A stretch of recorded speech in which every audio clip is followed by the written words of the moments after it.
और पीडीपी के सदर महबूबा मुफ्ती ने एक पोस्ट पर लिखा है कि मुल्क की तकसीम के 77 साल बाद भी बीजेपी हिंदू महासभा के दो कौमी नजरिए के साथ जुड़ी हुई है। मुफ्ती का कहना है कि अपने एजेंडे को आगे बढ़ाने के लिए बीजेपी ने इस तरह हमारे लोगों में एक और तकसीम पैदा करने के लिए सीएए को लागू किया है। महबूबा मुफ्ती ने कहा कि सुप्रीम कोर्ट में केस जेर-ए-इल्तवा होने के बावजूद इसके नफाज में यह अचानक उजलत बीजेपी की अपनी नाकामियों से तवज्जो हटाने और लोगों को नफरत की सियासत में मुलविस करने की एक मायूस कुन कोशिश है। महबूबा मुफ्ती ने कहा कि वो तमाम बिरादरियों से खास तौर पर मुसलमानों से अपील करती हैं कि वो इनके जाल में न आए।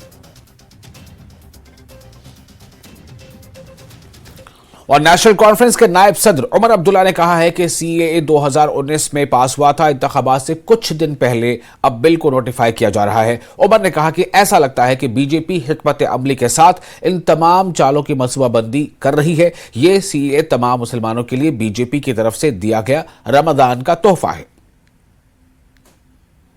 पास हुआ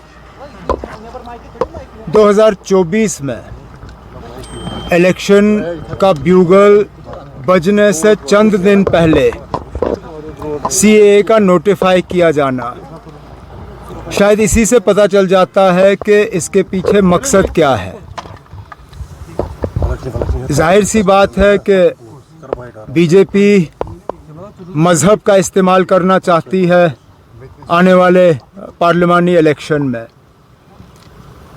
और बीजेपी का हमेशा अगर निशाना रहा है तो मुसलमान रहा है।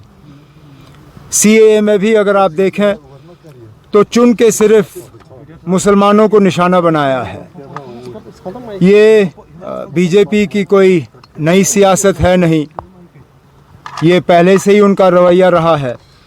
लेकिन मैं हैरान इस बात पे हूँ क्योंकि अभी तक तो लग रहा था कि बीजेपी वाले 400 सीटों का दावा कर रहे थे। बीजेपी वाले ये कह रहे थे कि अब राम मंदिर के बाद वो हार ही नहीं सकते, लेकिन कहीं ना कहीं शायद उनको लग रहा है कि उनकी जो पोजीशन है वो कमज़ोर है, और इसलिए उनको ये नए नए हथियार जो हैं वो इस्तेमाल करने पड़ रहे हैं। और इलेक्शन से पहले उन्होंने इस मुल्क के मुसलमानों को रमज़ान का तोहफ़ा दिया और सीएए को नोटिफाई किया, जिस बात को लेकर हमें बड़ा। और CPIM senior leader Mohammed Yusuf Tarigami ने कहा है कि उन्होंने सीएए की मुखालफत